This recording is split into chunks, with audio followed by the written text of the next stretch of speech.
E mano, após 22 anos, a Robin finalmente reencontrou com Saul. E o que esse episódio foi emocionante não tá escrito, pois até o resto do bando também decidiu se juntar para agradecer o gigante por salvar a vida de sua companheira. Dizem que ela é a única sobrevivente de Ohara, e por isso era inimiga do mundo. Um navio que evacuava pessoas inocentes explodiu e rompeu em chamas. E nunca vou esquecer daqueles gritos de angústia, disse um corrupto do governo. Um grupo de pessoas pergunta se foi Robin que causou aquilo, e cão do governo diz que sim, e diz que por trás daquela menina de 8 anos jaz um demônio. E os cachorros da marinha acreditam em tudo isso, enquanto seus superiores riam de toda aquela tragédia, e ainda mandaram seus homens procurá-la, após por uma recompensa por sua cabeça. Enquanto Robin tirava leite de uma vaca, uma velha chega dizendo que tá na hora do almoço, e diz que tem umas pessoas querendo falar com ela, e do nada brota um monte de soldados armados atrás dela, e Robin começa a fugir enquanto eles atiram. E enquanto ela foge, todo mundo espalhava boatos assustadores sobre ela, e isso atraía mais bandidos por causa de sua recompensa. Mas não havia outra solução para ela não ser continuar fugindo. Até que ela chega ao final da ilha, e não há mais para onde fugir, e então ela começa a pensar em desistir de tudo, mas então a imagem de sua mãe dizendo para não desistir vem à sua mente. E então ela se recorda de Saul dizendo para quando tudo tiver difícil ela rir igual ele a ensinou, e então ela se anima e continua seguindo em frente. Voltando para a realidade, o resto dos chapéus de palha junto dos gigantes finalmente aterrissam em Elbaf, enquanto os outros vinham num barco navegando no céu para encontrá-los. E ao ver Luffy, Hairudin dá as boas-vindas e o parabeniza por ter virado Yonkou, e ainda o chama de chefe, e Luffy diz para ele parar. Nami e Robin se encontram, e Nami diz que o corte de cabelo ficou demais, e Robin agradece enquanto percebe que ela já está com a roupa de Elbaf. Hairudin então apresenta os 5 para todo o bando, e diz que são seus subordinados, mas Luffy diz para parar porque ele não gosta, enquanto Gadão e o Brook vão à loucura com Gerd. Hairudin então diz que a notícia que eles acabaram com a Big Mom chocou o país inteiro.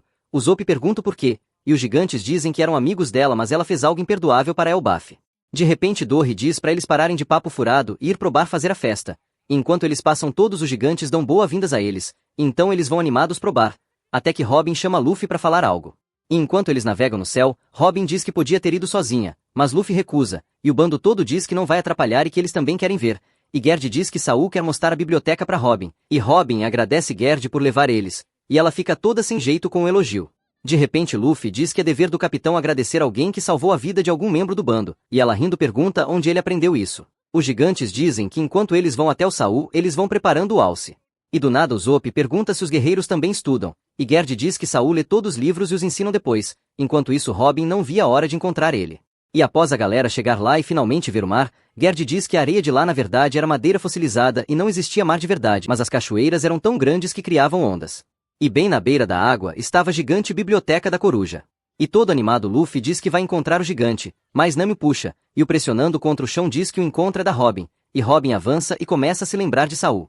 Até que aparece uma gigante correndo pedindo socorro, e dizendo que o Saul desmaiou e não tá se mexendo, e o bando fica sem entender nada, e fala pro Chopper ir examinar ele, e então a gigante os mostra onde ele está. E Robin se recorda da primeira vez que encontrou Saul, e então começa a rir e o chama de bobo, e o Zop manda ela respeitar os doentes, e o Chopper corre para socorrê-lo. Mas Robin diz que não precisa e diz para eles ficarem ali. E ela parecia uma criança de 8 anos, que foi salva por ele 22 anos atrás, e então ela caminha para perto dele sem nenhuma pressa, e ao ver ela, Saul se levanta do nada tentando assustá-la, mas ela nem reage, e Saul fica surpreso ao ver ela, e diz que não sabia como encarar ela agora, pois ela já não era mais uma criança. E rindo Robin diz que ele ainda tá com aquela risada boba. E então Saul pede para ver a cara dela de perto, e ela sobe na sua mão. E ao ver de mais perto ele se lembra da mãe dela, e diz a Robin que ela tá linda e se parece com sua mãe, pois tem os mesmos olhos gentis. E Saul a pergunta se ela ouviu a transmissão do Vegapunk, e ela diz que não, pois estava sendo caçada na hora, mas ela leu no jornal, e então Saul diz que o Vegapunk citou as palavras de Ohara, e contou sobre os feitos incríveis dos estudiosos que seriam apagados da história e deram a própria vida para garantir que o mundo inteiro ouvisse. Então Robin começa a lembrar da mãe dela falando que não podia desistir do futuro dos jovens como ela. E agora ela entende que valeu a pena fugir e se esconder em um mar de sangue por todo aquele tempo, e ela tocou na cicatriz do Saul e disse que ele também faz parte disso. E ele começa a rir dizendo que é duro na queda, e que naquele dia que ele caiu no mar, ele só lembrava de estar se afogando, mas o fogo queimando a ilha deve ter derretido o gelo.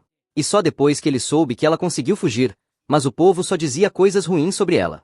Mas Robin diz que não quer falar de coisas ruins, e então ela abre os braços e pede Saul para elogiá-la por estar viva, e ele diz que ela tem razão.